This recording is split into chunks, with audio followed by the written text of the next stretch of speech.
Ahojte všetci, ja som administrátor stránky a rozhodol som sa, že urobím také kratšie video, aj keď moc krátke asi nebude, vzhľadom na to, ako viem byť veľmi ukvakaný.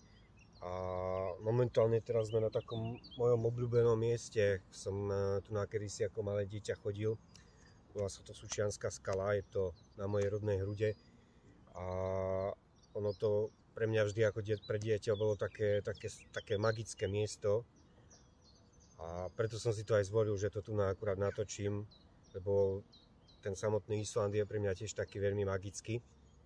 Ale čo som vám chcel povedať ohľadom Islandu, nejako sa trošku viac rozprávať, lebo celé to začalo s Islandom asi tak okolo roku 2016, keď sme boli, teraz rozmýšľal nad tým, že tu už je 8 rokov, akože pekne dlhá doba, a boli sme na výlete v Černobyle a tam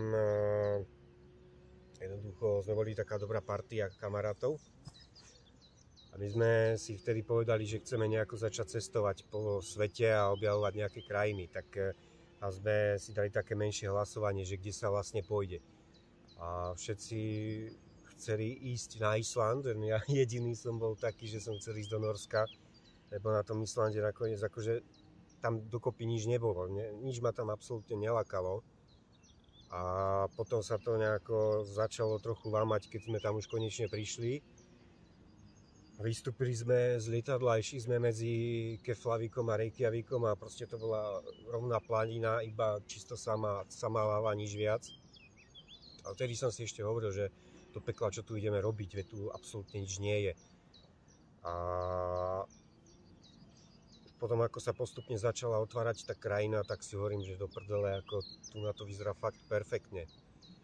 Ten výlet bol akože super, dopadli tam nejaké veci tak divoko, o tých sa v podstate aj rozpíšem v mojom novom cestopise, o ktorom aj bude akože toto dnešné video.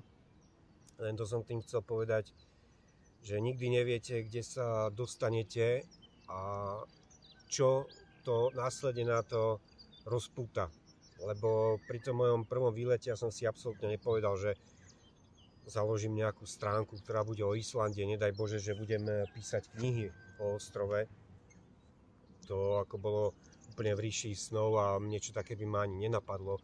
A o tomto vlastne celé je, že jednoducho nikdy neviete, čo si na vás osud pripraví a čo budete robiť, a ak máte aj nejaký sen, tak jednoducho choďte za ním a tvrdo zaň bojujte. My ako sme tam skončili potom ten výlet, tak som si hovoril ako fotograf, že do pekla je tu krásne a skoro nič nemám nafotené, ako je tu kopu zaujímavých miest. A povedal som si, že sa sem musím určite vrátiť ešte raz. A začal som si písať taký debilník. On mal zhruba, keď som ho v úvodzovkách dokončil, nejakých zhruba 30 strán. Už vtedy som si hovoril, že to je niečo neuveriteľné, že som si podával toľké informácie dokopy a teraz idem na ostrov a konečne toho viacej uvidím.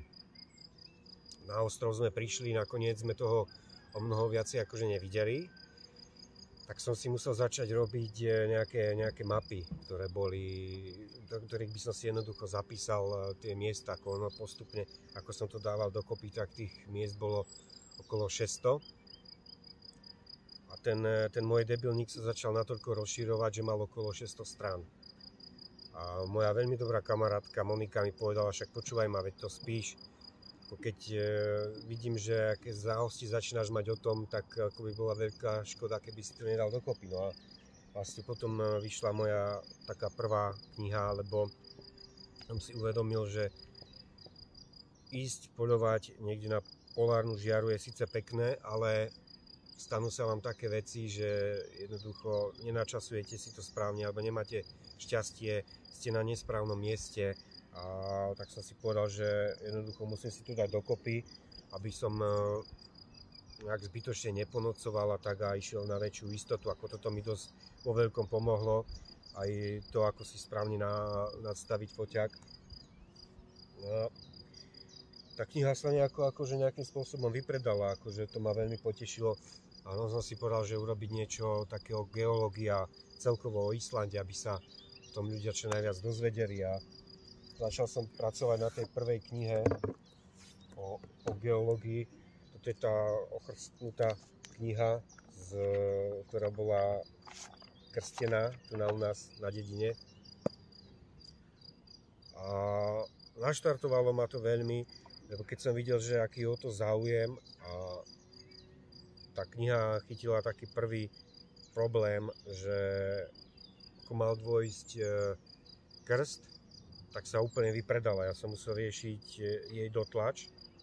Ešte mi zostalo nejakých zhruba 20-30 kníh teda 20-30 kuskov tejto knihy, čo bolo pre mňa akože wow, že dala si mi dobrý nápad, že začni písať. No a potom samozrejme vznikla táto kniha Objavenie ostrova, ktorá je o vikingoch, o sagách, o všetkom možnom, aby ste tak nejako prešli do toho života tých Islanďanov.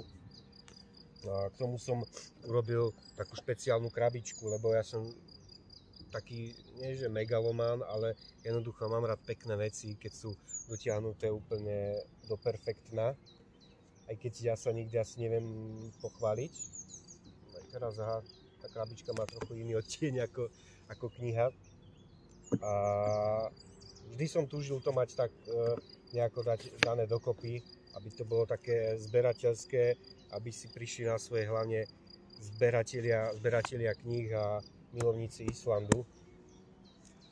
No a čo som chcel povedať, za tých x tripov, ktoré som mal, tak sa mi stalo fakt kopec vecí divokých, že keby som tu teraz začal rozprávať, tak asi sa budeme rozprávať do večera.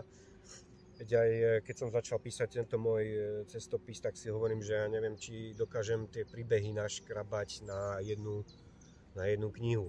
Ako som ale začal na tom robiť, tak som zistil, že vlastne som zhruba na nejakých 200 stranách a nie som ani v polovici tých príbehov.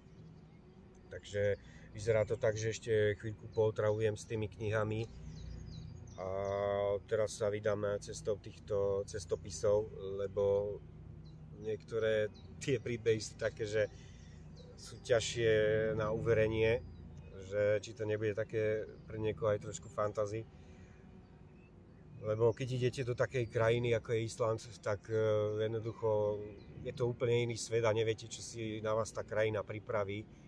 A mne sa stala kopu bizarností. Jedna z takých najväčších je, ktoré chcem aj rozprávať teraz na mojich cestopisoch, ktoré sa postupne pomalinky rozbehnú, lebo vyzerá to tak, že budem asi spolupracovať s projektom Cestou, necestou, takže si ma budete môcť asi vypočuť po celom Slovensku. A jedna z tých najväčších bizarností sa mi stala, ako sme išli v búrke na Island a ten výlet sa nám trošku posúval, lebo jednoducho lietadlo nemohlo odletieť a malo to meškanie niekoľko hodín, tak sme sa nakoniec potom dostali na ostrov a išli sme na naše ubytovanie a jednoducho sme tam prišli, víťazoslavne sme otvorili krabičku, kejlok s kľúčmi a tie kľúče tam neboli. Tak sme začali hľadať spôsob, že čo urobíme a nakoniec to dopadlo tak, že sme sa rozhodli, že prespíme na nejakom stavenisku. Ono to nebolo stavenisko, keď sme prišli dnu a ubytovali sme sa tam, tak sme zistili, že sme vtrhli nejakým ľuďom do bytu. A začalo veľké vysvetľovanie, že ako sme sa tam ocitli a tak. A ono to bolo ešte popredkávané inými bizarnosťami. Takže to bol taký jeden z mojich najväčších lapsusov. No a tá kniha dostala názov Návod, ako utopiť auto. Ten príbeh je tam taký nosný a asi najdlhší. Nechcem vám nejako veľmi rozprávať z toho príbehu, aby ste sa nedozvedeli tie zásadné veci, že nie je dobre dávať spoilery, ale celé je to o tom, že sme už cestovali z Thingvallavatn jazera na naše ubytovanie v Akranes A ešte sme si hovorili, že je relatívne vidno, že poďme sa pozrieť na nejaký vodopád. A cestou som mal akože v tých mojich mapách vodopád Trollafoss. A v preklade to je trolí vodopád. A ten bol taký akože taký trošku mimo cesty. Tak sme na tom našom Dastri išli a sme tam prebrodili nejakú rieku a vyšli sme na taký vyšší kopček a dostali sme sa akože do toho miesta, kde je ten vodopád. No a nakoniec ten vodopád sme vôbec nevideli, ale čo sa stalo horšie, tak to auto nám začalo zapadať do, ja to volám islandská Rasputica. To je vlastne taký povrch, ktorý vyzerá ako keby bol rovný. Sú tam skaly, štrk je tam normálne, pomedzi to je nejaká hlina, lenže ono to vyzerá ako pohyblivé piesky doslova a vy jednoducho ako sa na to postavíte, tak sa prepadnete o 15 cm do úplného bahna. No a keď s tým behnete s autom, tak máte o zábavu postarané. No a potom, ako to celé prebiehalo, sa už dozviete v tej pripravovanej knihe, ktorá dúfam, že vyjde, lebo je ako, aspoň podľa tých čitateľov, ktorým som to dal, dosť dobrá, zábavná a veľmi napínavá, tak ja verím tomu, že do tretice sa nám podarí dať dokopy aj túto knihu, pretože skutočne stojí za to. Je svojím spôsobom tiež jedinečná a hlavne je v rovnakom štýle ako tieto knihy, takže vám krásne zapadne. Medzi ostatné bude mať peknú tvrdú obálku, bude o niečo menšia, aby ste si ju vedeli kdekoľvek zabaliť. A ja pevne dúfam, že sa nám to podarí celé a že sa medzi vás dostane moja ďalšia kniha, ktorá bude o týchto veciach. No a potom začíname ďalej pracovať aj s kamarátkou Luciou. To je taký môj nový prírastok do AI Adventures rodiny, lebo momentálne som tam bol len ja s Monikou. A Lucia už nežije priamo v Grindaviku, kde sa stali tie udalosti, ktoré sa stali a jednoducho tam došlo k tým ohromným zemetraseniam priamo v meste a následne na to k erupcii a tí ľudia jednoducho si museli prežiť všetko to zlé a nakoniec prišli jednoducho o svoje domovy.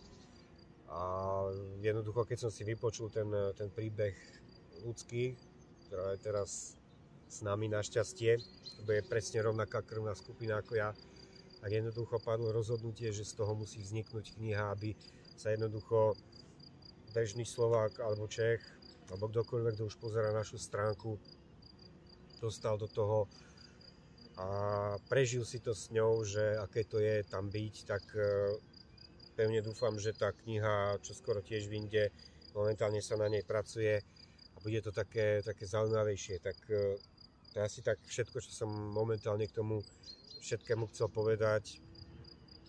Ďakujem, že ste si ma vypočuli. Išlo to na prvý šup, čo som nepredpokladal, že to dokážem dať, lebo keď sa rozpamätám, keď som si robil prvé video pre moju prvú knihu Jedinečný ostrov, tak som to natáčal asi 3 hodiny a na nejaký 20. pokus som to dokázal natočiť, ale teraz sa mi to ako si zdá sa, že podarilo, takže človek sa neustále vyvíja. Takže na záver sa vám chcem poďakovať, že som rád, že ste tak super fanúšikovia, že jednoducho podporujete ten projekt a ja aj cítim tú podporu od vás pre našu stránku, že jednoducho máte to medzi svojimi obľúbenými a vždy chodíte ku nám pre informácie, čo je veľká zodpovednosť teraz pre nás. Aj sľubíme, že to budeme robiť čo najdlhšie a ja vám ďakujem, že vďaka vám môžeme fungovať a neustále sa rozrastáme. Takže kde ste, držte sa, myslíte na Island, kto ste tam ešte neboli, tak tam určite chcete ísť, lebo ten ostrov stojí za to. A ešte raz ďakujem za podporu. Ahojte.